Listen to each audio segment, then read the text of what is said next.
अस्सलाम वालेकुम दोस्तों, मैं इस वक्त खड़ा हूँ आया सोफिया जामा मस्जिद में और इसकी अपनी जो तारीख़ी अहमियत है वो बहुत ज़्यादा है पूरी इस्लामी तारीख़ में, उस्मानी खिलाफत में। और ये मस्जिद इस्तांबुल में है, बिल्कुल सुल्तान अहमद जो ब्लू मस्जिद के नाम से जानी जाती है, अभी हम बाहर आपको दिखाएंगे, उसके बिल्कुल सामने है।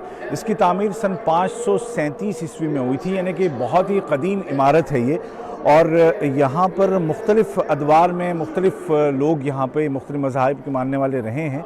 537 ईस्वी में जब इसकी तामीर मुकम्मल हुई थी तो उस वक्त ये जो कलीसा हुआ करता था, गिरजाघर हुआ करता था, और ईसाइयों ने इसकी तामीर की थी।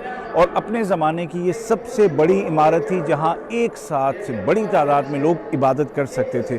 फिर ईसाइयों के चूँकि दो फ़िरक़े थे, एक मशरक़ी और एक मगरबी, तो वो भी आपस में एक के बाद एक उनकी आपस में बनती नहीं थी, तो एक के बाद एक का उस पर कब्ज़ा होता रहा। और इस तरह से ईसाइयों के दो ग्रोहों में भी ये बार बार एक दूसरे से मुंतकिल होती रही।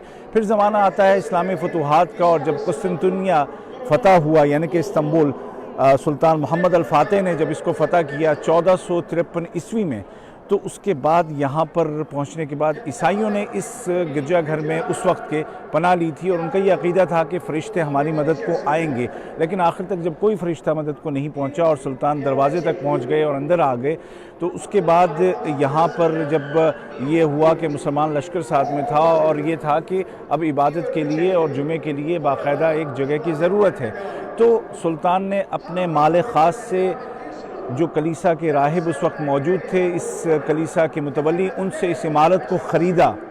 ऐसा नहीं है कि ज़ोर ज़बरदस्ती से लिया, ख़रीदा, और आसपास की जगह को भी ख़रीदा और उसको फिर नमाज के लिए और जुमे के लिए इसको आम किया। मैं आपको इस इमारत को दिखाता हूँ कि कितनी बड़ी इमारत है।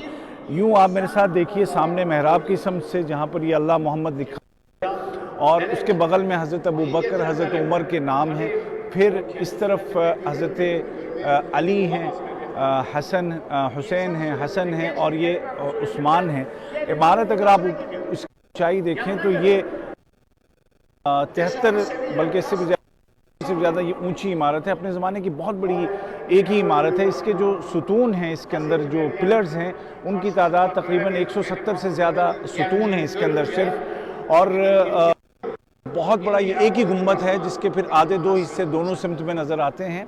और यहाँ पर जैसे कि मैंने कहा कि अपने ज़माने की ये सबसे बड़ी एक ऐसी इबादत गाह थी कि एक वक्त में इससे ज़्यादा कहीं पर लोग जमा नहीं हो सकते थे जब ये पहले उसमें बनी थी।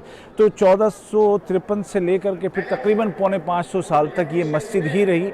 फिर जब कमाल अतातुर्क ने नई तुर्की की बुनियाद रखी 1923 में, तो सिलसिला थोड़ा सा आगे बढ़ा और 1934 में इसको रोक दिया गया और 1935 से इसको म्यूज़ियम में तब्दील कर दिया गया।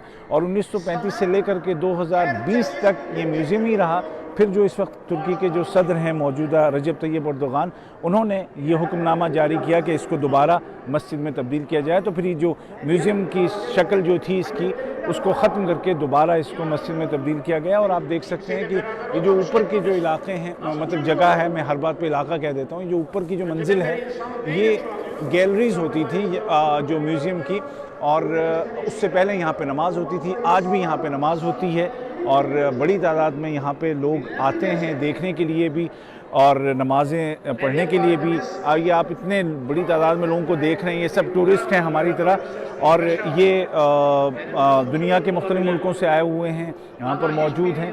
और उसके बाद अब हम निकलते हुए आपको थोड़ी सी भीड़ होगी। इस वक्त यहाँ पे वाज़ भी ये चलता रहता है जो टूरिस्ट आते हैं उनको बताने के लिए।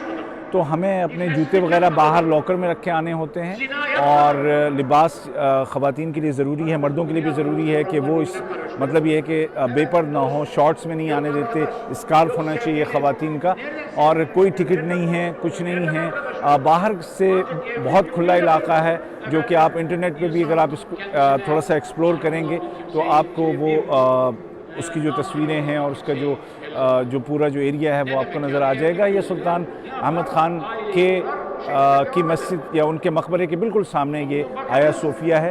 तो आया सोफिया के इस बेहतरीन और ख़ूबसूरत हॉल से इसका गुम्बद देखें, आप देखें जो इस गुम्बद में बीचों बीच आप देखें कि आयात कुरान पाक लिखी हुई हैं और इसकी जो बनावट है पूरी, जो इसकी जो तामीर है वो ईंटों से और पत्थरों से हुई है और इतने तराशीदा और इतने खूबसूरत हैं कि यकीन नहीं आता कि उस ज़माने में ऐसी इमारत भी बन सकती होगी। तो आया सोफिया अल कबीर से मुझे और हमारे जो कैमरा पर्सन बने हुए हैं इकराम भाई, हम दोनों को दीजिए इजाज़त। इंशाल्लाह आपको और भी वीडियोस जो तुर्की में अहम जगह हैं उनके बारे में आपको दिखाएंगे। उबैद ताहिर को इजाज़त दीजिए। वीडियो अगर अच्छा लगे, कुछ मालूमात में आपका इजाफ़ा हुआ हो तो अपने दोस्तों तक भी ज़रूर पहुँचाइए। अपनी दुआओं में याद रखिएगा। अल्लाह हाफ़िज़।